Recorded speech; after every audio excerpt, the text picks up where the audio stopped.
Hello friends, Stephen Talbot here, and today is, what is today? Monday, December 4th, 2017, and I just want to thank you for stopping by to check me out and see what's up in my life. As you can probably see, it's an absolute gorgeous day.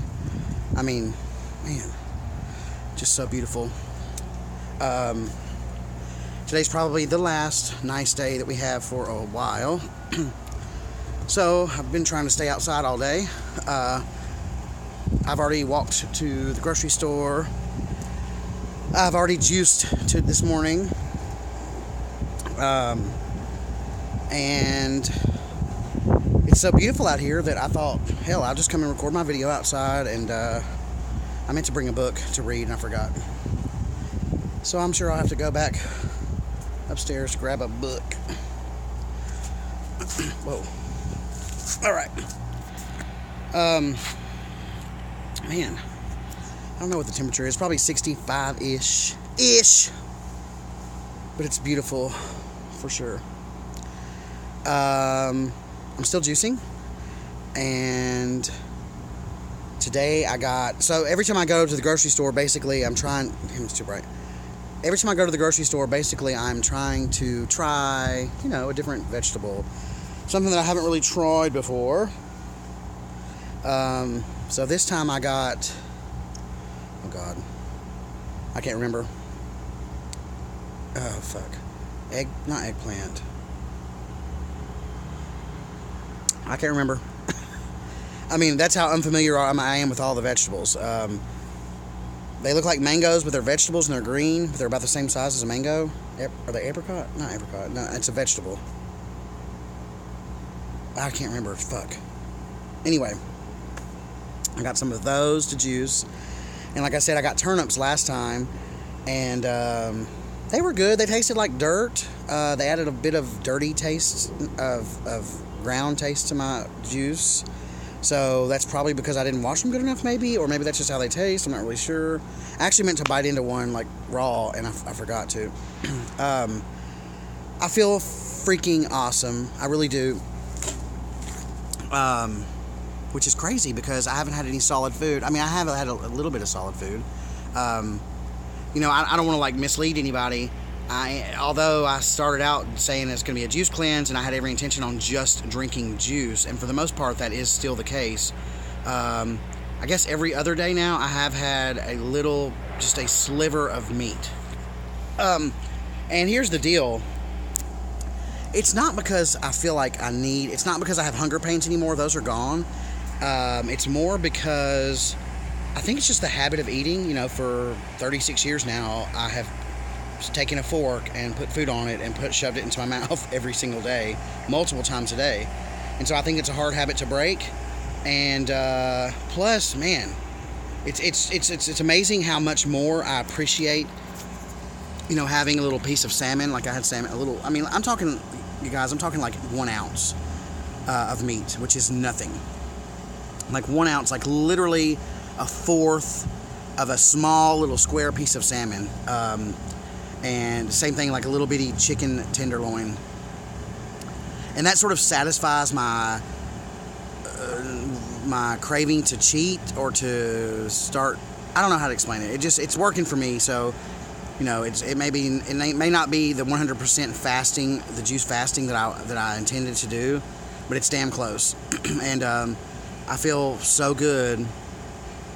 I feel like my thoughts are clearer, and I feel like my skin is clearer. I feel like the whites in my eyes are whiter.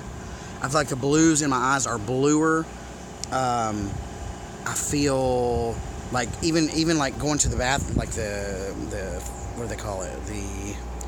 Just like going to the bath, like I'm sleeping deeper. I'm waking up more refreshed. Going number 2 in the bathroom is just like in and out, like boom, bam, thank you, ma'am. It's awesome. It's really awesome. And not to mention how inexpensive it is to do this. I thought, it's so funny because I'd wanted to do this for a long time, and I always said it's just going to be too expensive. It's just going to be too expensive.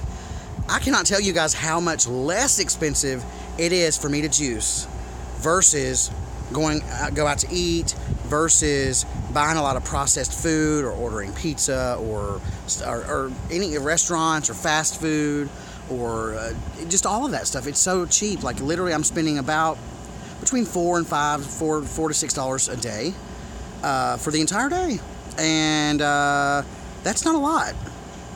When's the last time you ate on just $4 a day? It's pretty inexpensive. So yeah, so if expense is something is a barrier or has been a barrier for you, and you've wanted to do something like juice, then I highly and strongly encourage that you give it a try because it's super inexpensive. Also, I just wanted to give you an update on my car. So I heard back from the place this morning. They actually told me that they took it and drove it on, I think they told me last Tuesday, or how long have they had my damn car? Anyway, I guess the day after I took it up there, whenever day that was, the guy told me that they took it out and they drove it for 20 miles and there was nothing wrong with it.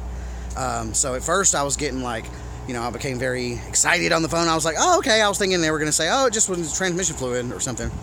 He said, well, we drove it this morning before it got warm outside when it was really cold this morning, and it gave us all the problems. And that's a classic sign of, he used some industry jargon that I wasn't familiar with, something about rubber being in somewhere or something. And then he's just sort of stopped, and I was like, okay, so what does that mean? And he said, well, that basically means that your transmission needs rebuilt, which I suspected already. And it didn't really come as a shock to me. I didn't really do much research on it, but I have had a transmission replaced before when I was about 17 years old. One of my first vehicles that I ever had needed a transmission replaced, and that cost me about $1,800. So honestly, I was expecting this to be about $2,500, and he told me it was going to be $2,156 something. And I said, well, does that include tax? He said, no. And I said, well, what's the grand total out the door? And he said, hold on a second. And he went and calculated or whatever, and he came back and said it's going to be about $2,700. So, told him to go for it. Fix her up. Because I can't, as much as I would like to be without a car, it's just not practical. It's just not practical for me. I need a car, bottom line. And I've taken very well of my car since day one. So it doesn't make sense for me to get a used car. I've had that car since it was brand new. It's a 2004. And I love that car, and I know that I've taken care of it. So, I figure once I put the transmission in, it'll probably go, another 10, 15, 20 years. Who knows? I have a friend who has a Honda Accord, and she has had the transmission rebuilt on hers also. That's the only major work other than like the timing belt, which you get done around 100,000 miles.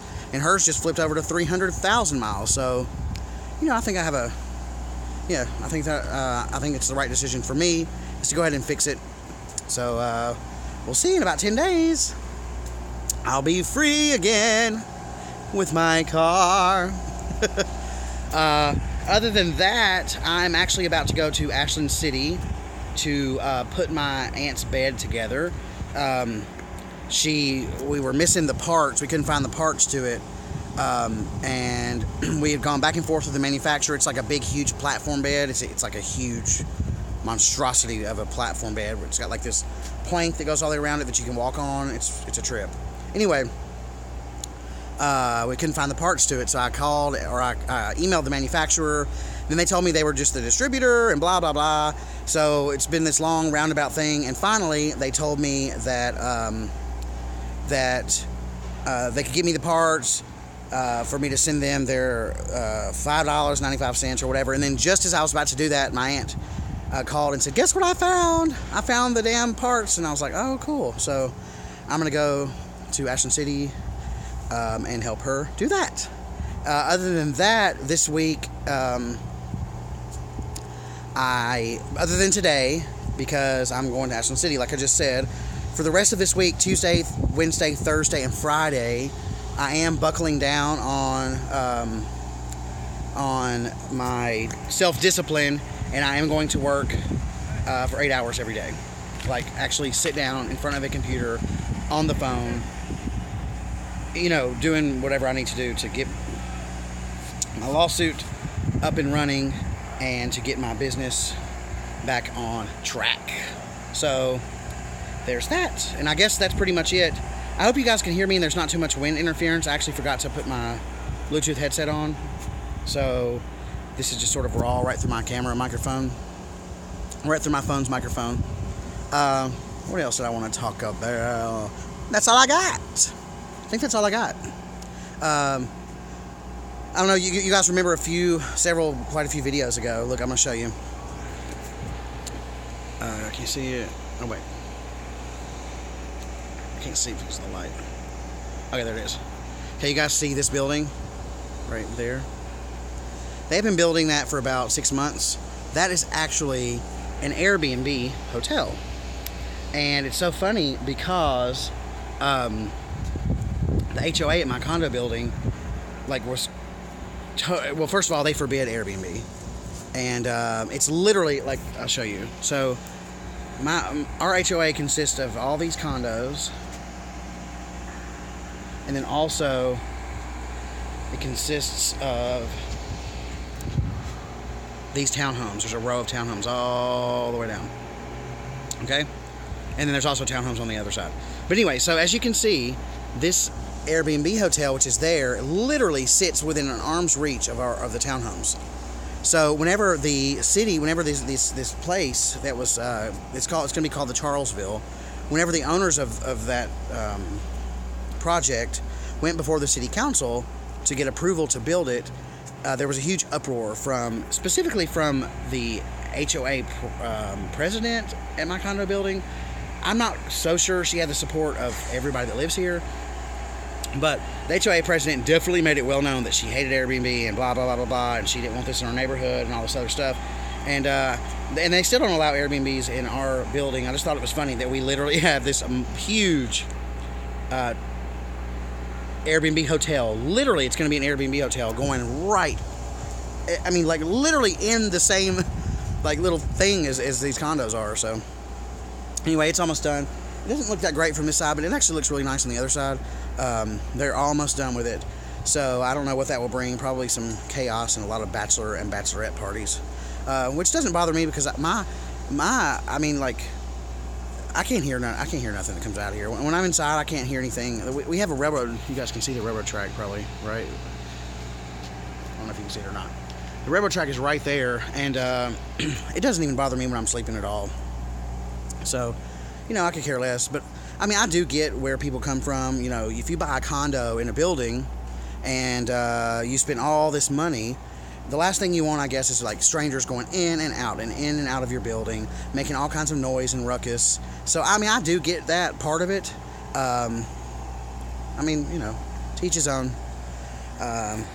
Airbnb's been in the news a lot, and my business is based, my business depends on the Airbnb regulation that's going on.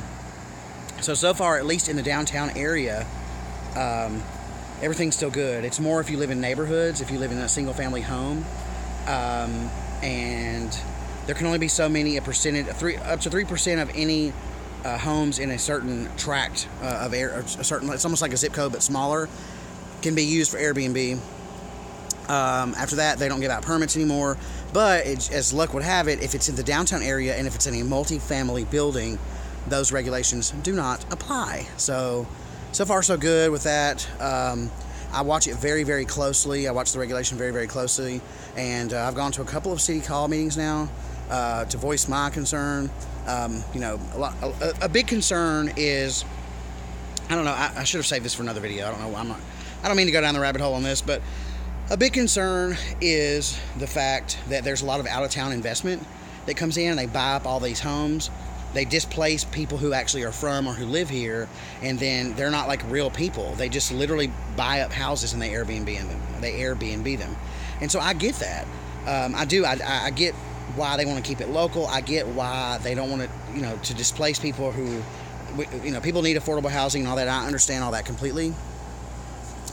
But I was born and raised right here in Nashville, and this is my business and my livelihood. And I employed multiple people that clean the places, companies that manage the reservations, companies that manage the guests experience, and various aspects of the business.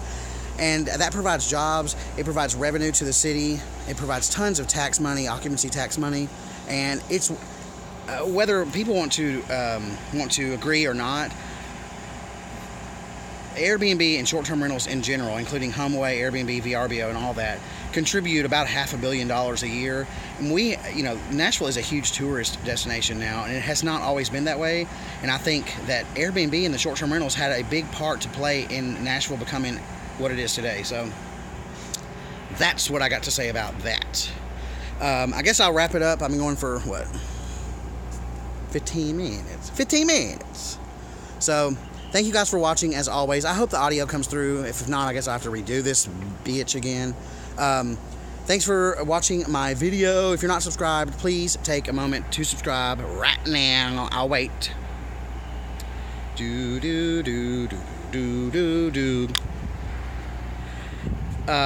If you like this video in particular, give me a thumbs up. If you have any questions, comments, suggestions, concerns, or if you think I'm cute, let me know in the comments below. And as always, until next time, enjoy yourself.